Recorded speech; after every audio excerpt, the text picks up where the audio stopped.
nhà rồng nó nhà rồng sao trâu trồng nhà trồng xí trồng củ ti phong dư chúa lăng chúa tù nhà rồng tôi nên sợ đời nó mà nó chè củ thía con nhà giờ tôi mù chúa chuột công thía giờ tôi mù tại có cứ chờ bể nè chuột công cho nó nè việc mà chung chúa rồi nên sợ đời tôi sai nè việc tới chúa chuột công thía chờ bể ok ạ được ok nè việc làm phải một sao okแต่ฉันอาจจะตาตอนได้ปกคือนะ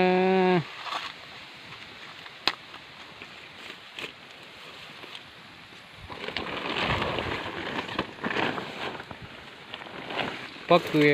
นั่นน้อหังบุรีน้อน่ะเชี่ยงกระจุกกุ้งตัวจั่วหรอปกคือจีโจนั่นน้อตาเลยนะนั่นน้อหังชอบเลยนะชอบตื่นแล้วน้อชอบตื่นแล้วน้อนะจนนั่นน้อมาน้อชอบเลยอยู่นั่นน้อตาจะอยู่ที่โต๊ะน้อเลยนะ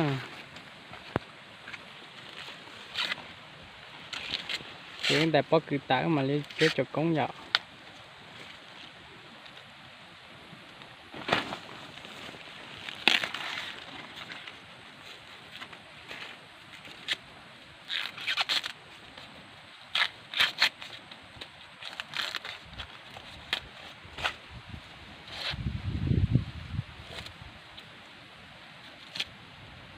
ก็คือจะมาหมอกตัวนี้นะ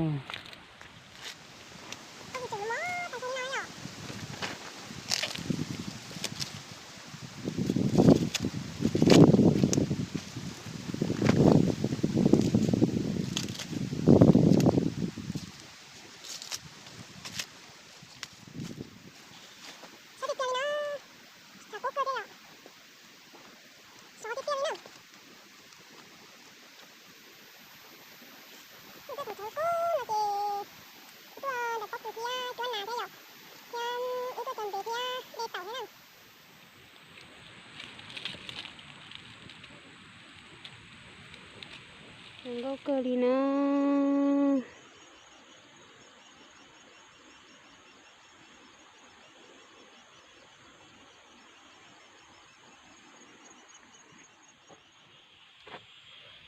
Nói chung nó cái tôi nãy lấy rồi. Nó chỉ nó bên nhà của tôi ở thầu mò phổ cam mò khốn nó này rồi. Thế mà bé họ chỉ tôi bươn để thế chị bé ở tàu chị bé cô tôi bươn liệt ta chị bé cô được không chị rồi bé muốn khăn chơi chị là tên đá bé lui đấy nè bé ha chị do đón đón đây thế nào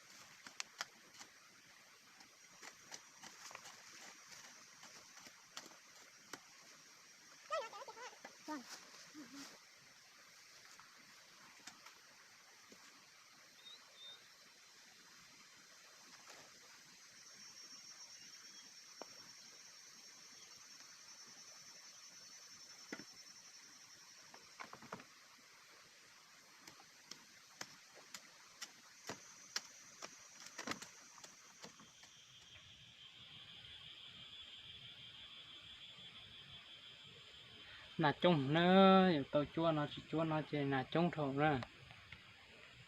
một bất cứ theo có chua nè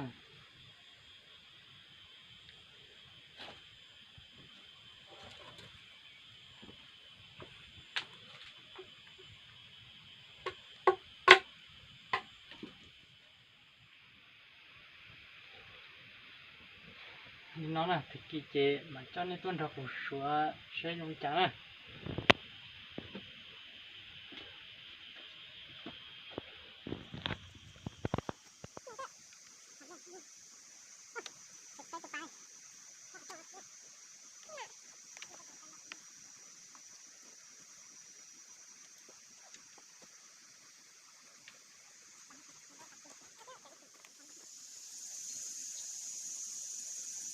ta tỏ muốn tàu cá mình chơi bé nữa giờ cá chỉ mà chỉ một cái nữa chỉ liệp phá phá li tên nó sẽ chơi chỉ bỏ cá lên nữa ta tỏ cho nhau muốn giờ sẽ bỏ lá cá cho lòng chơi bé nữa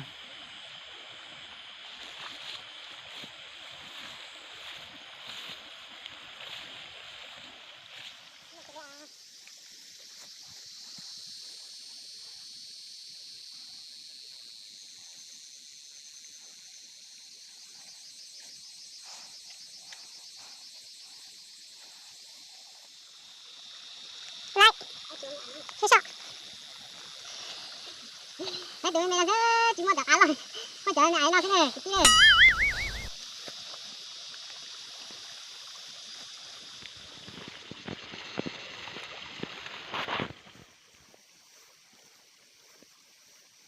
Giờ chúng nó cái nó giờ ăn nó sắp tới rồi.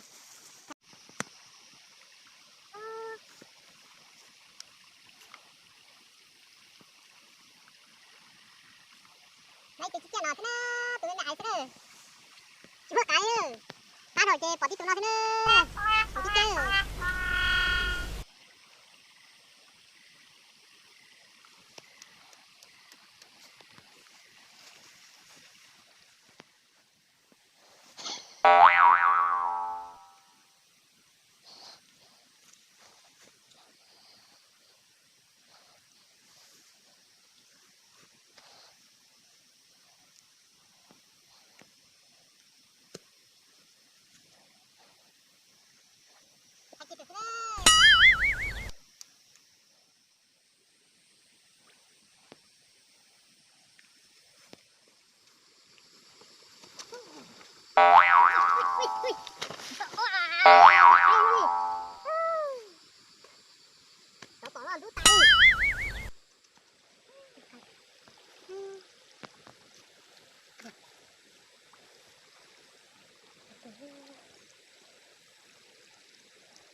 แต่ฉันจะ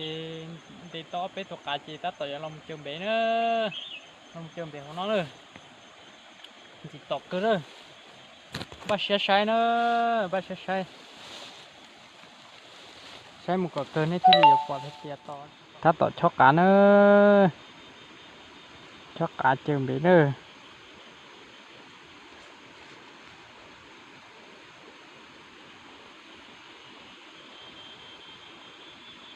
chỉ mua chả cá lo chỉ là ổ chả cá mẹ mẹ nó xí nữa mua chả lo mà ổ chả lo nhận chơi thế để chỉ lấy thì tỏ thôi mà chỉ mua chả cá lo chỉ là chỉ chả mẹ mẹ ai nó xí nữa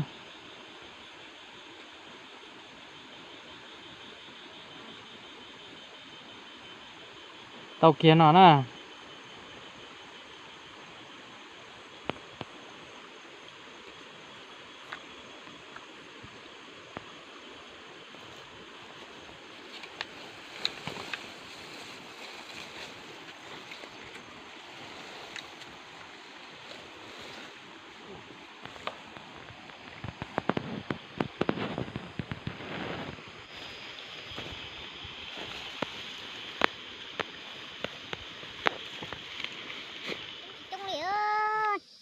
Có cho kiến nhập tiền nó rồi rồi chúng mới nói rồi chấm nhận chỗ nó mà không tiếp rồi